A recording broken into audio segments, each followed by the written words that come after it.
For exercise 5.3 and 5.4, ideally you'd be able to design your own experiment. But unfortunately, we don't have the ability to have you come into lab and perform this. So the instructors have chosen a variation that is one that's often done by students, and that is keeping the yeast and the corn syrup consistent, but we're going to change the pH in which that yeast is working. Now, to be safe on screen, I have already put in 5 fermentation tubes 2 mils of the appropriate pH value. The instructions tell you to make a data table. To give you an idea of how you could do that, create a table something like this, with the different pH values across the top. The volume, we're going to follow our first experiment where we found that the 3rd fermentation tube gave us the best results. So we're going to use that volume for each of our corn syrup, yeast, and in that case we used water, but we'll substitute the pH volume here. The different pHs that we're going to test are indicated, both recorded on the fermentation tubes themselves as well as the jars in the back. So create your table, and across those top of the rows you're going to put pH 2, 4, 7, 10, and 12. Now, so that I don't make a mess up, my unsteady hands, I've already put 2 mils of each pH while my hands were gloved in each of those fermentation tubes. So now we need to add our yeast. And the yeast, according to the table that yielded the best results from 5.1, we're going to put in 6 milliliters of yeast in each of those fermentation tubes.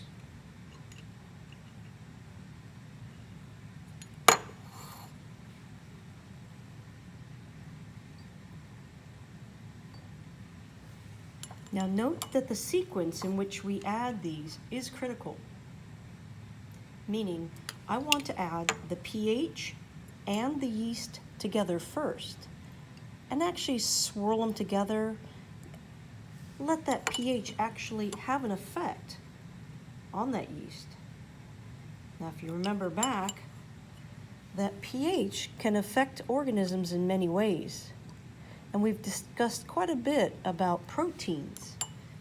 How about enzymes, to be even more specific? Enzymes, if you'll remember, are the proteins that are doing all the work. So in these reactions, it is the enzymes inside of the yeast that are performing the anaerobic respiration. If those enzymes are altered in some way, a process known as denaturing, we could prevent or just alter the results because those enzymes aren't working as properly. One thing you might want to investigate is baker's yeast that we are using, the rapid rise variety. What is the pH range that it normally finds itself living in? What might be its optimum pH? I'm going to gently swirl these and just give them a few minutes to let that different pH value and that yeast mix together.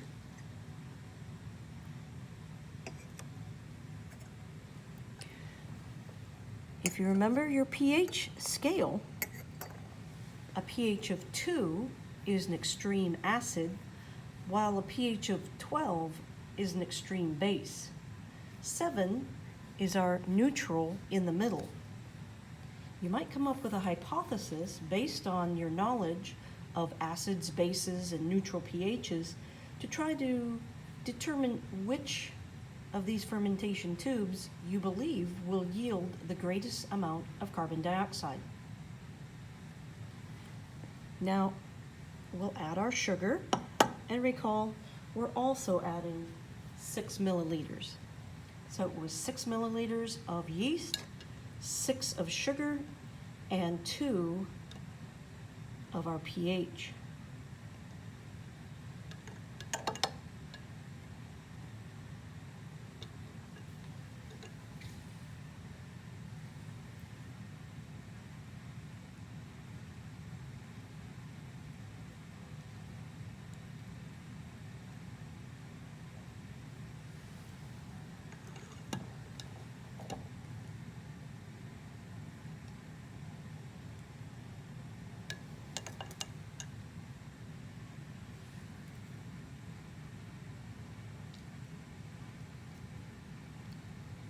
corn syrup's a little bit thick.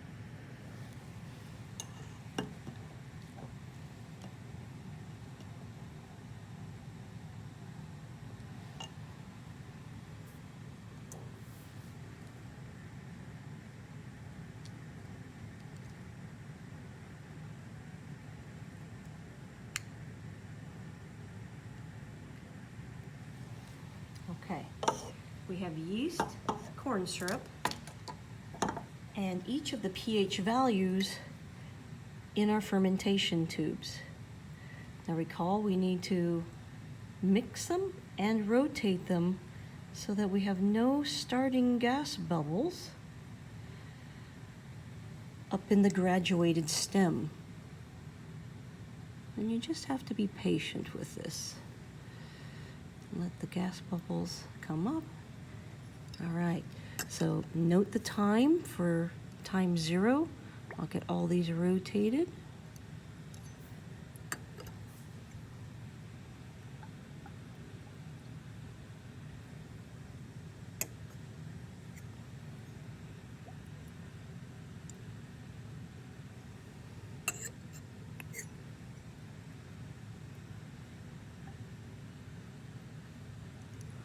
Okay, all of them are at time 0. All of them have no gas bubbles, and we'll see what we get in 5 minutes.